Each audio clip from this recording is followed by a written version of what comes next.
How many men or how many people would have sex with you? What, at one time? Yes. Teresa को victim बनाया था उसके father और दादी ने, जबकि वो सिर्फ 5 साल की ही थी। यार ये सुन के मुझे ऐसा लगता है कि काश ही दुनिया खत्म हो जाए और लिटरली सब मर जाए।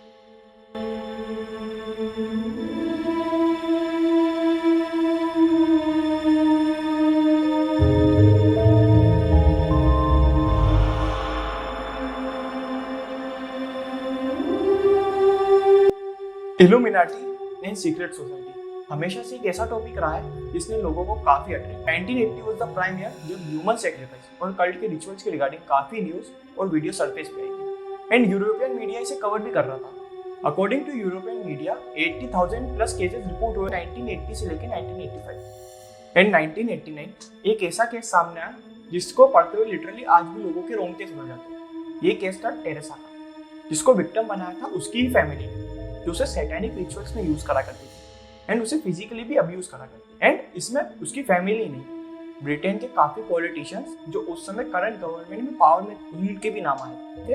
ये वीडियो काफी खतरनाक होने वाला है, तो अगर आप जल्दी किसी भी चीज से डर जाते हैं तो ये वीडियो बंद कर दो। इस वीडियो को हॉरिफाइंग या खतरनाक कहना भी एक अंडरस्टेटमेंट होगा, क्योंकि ये केस काफी फक्ड अप है, क्योंकि इसमें mass murder, animal abuse, satanic rituals भी शामिल। 1970 साउथ लंदन मदोज फैमिली, वो साल जब टेरेसा का जन्म हुआ। जब टेरेसा सिर्फ 2 साल की थी तभी उसके पेरेंट्स का डाइवोर्स हो गया एंड उसकी कस्टडी मिली उसके फादर जेफरी मदोज को। एंड उसकी मदर ये नहीं पता था कि उसकी कस्टडी उसके हस्बैंड को मिलना उसकी पूरी जिंदगी बर्बाद कर देगा, उसे एक ऐसे जहन्नुम में डाल देगा जहाँ से निकलना उसके लिए काफी मुश्किल था, क्योंकि उसको विक्टिम बनाया गया था satanic rituals and child abuse.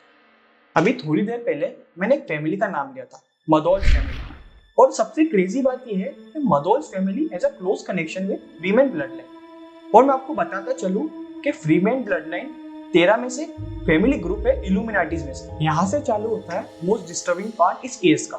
Teresa को विक्टिम बनाया था उसके फादर और दादी ने, और ऐसा बोला जाता है कि अगर एक बाप के पास पहली लड़की होती है तो वो उसे उसकी वाइफ से भी ज्यादा प्यार करता है एंड समटाइम्स उसकी माँ से भी ज्यादा। और दादी वो होती है जो अपने बच्चों को कहानियां सुनाती है और कभी उसको जिंदगी भर हाथ भी नहीं लगाती और ना किसी को लगाने देती। पर इस केस में उल्टा था। इस केस में दादी और फादर वो ही उसे मजबूर करते थे to have sex with anyone, जबकि वो सिर्फ 5 साल की ही थी। और यही नहीं, उसके फादर जेफरी और उसके अंकल एंटनी उसके साथ जबरदस्ती क्या करते। यार कितना गंदा होगा उस फैमिली का माइंड, और क्या गलती थी उस लड़की की कि वो उस फैमिली में पैदा हुई। उसकी दादी और फादर उसे सैटेनिक रिचुअल्स में ले जाया करते थे, क्योंकि उसकी दादी कल्ट लीडर थी एंड वहां उसे ड्रग्स के नशे में ले जाया करता था कि उसे वहां का रास्ता याद ना। और टेरेसा को बस यही पता था कि वहां पे अमीर लोग और पॉलिटिशियंस आया करते थे रिचुअल्स के लिए, और वहां उसे मजबूर करते थे to have sex with donkeys and goat. और यही नहीं, 40 लोग, उसका बाप, उसका अंकल, वो भी उसके साथ जबरदस्ती किया करते थे। How many men or how many people would have sex with you? What, at one time? Yes. But everyone who was there, which must have been like 20, from 10 to 20 people. If it was a big ceremony, it used to be 30. और ये सब होता था एक मूर्ति के सामने जो थी लूसीफर की। एंड टेरेसा ने बताया कि वो लोग लूसीफर की मूर्ति के सामने इसलिए करते थे, उसके बदले उनको दौलत और नॉलेज मिले लूसीफर से। एंड जब उन लोगों का टेरेसा से जी भर जाता था तो वहां पे होता था ह्यूमन सैक्रिफाइस।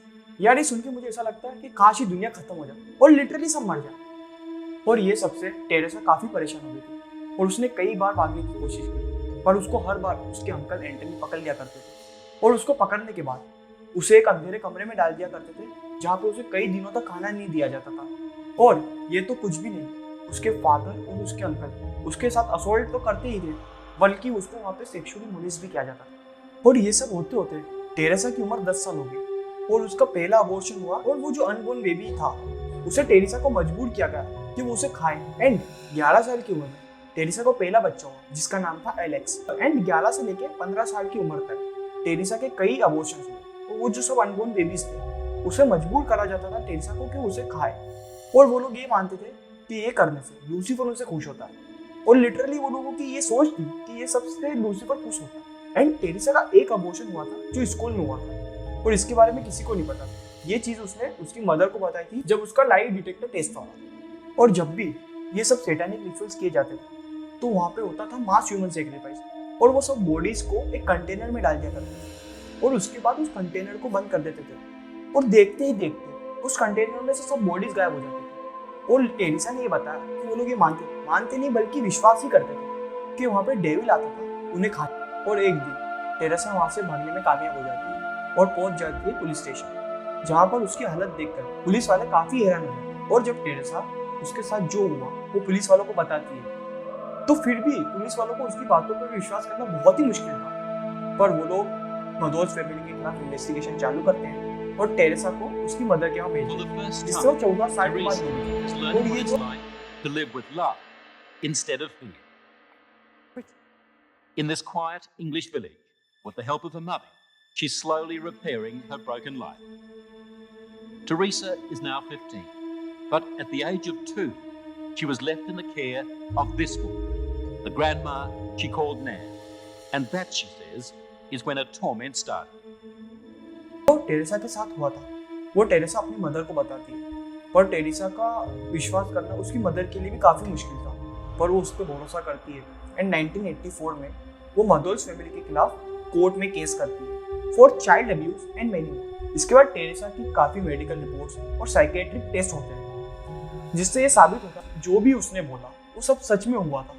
इन 1989 में वो सब लोग जो इस केस में इन्वॉल्व थे उन सबको उम्र कैद हो जाती है और उसके अंकल एंटनी जेल में ही मर जाते हैं और उसके दादी और फादर अभी भी जेल में।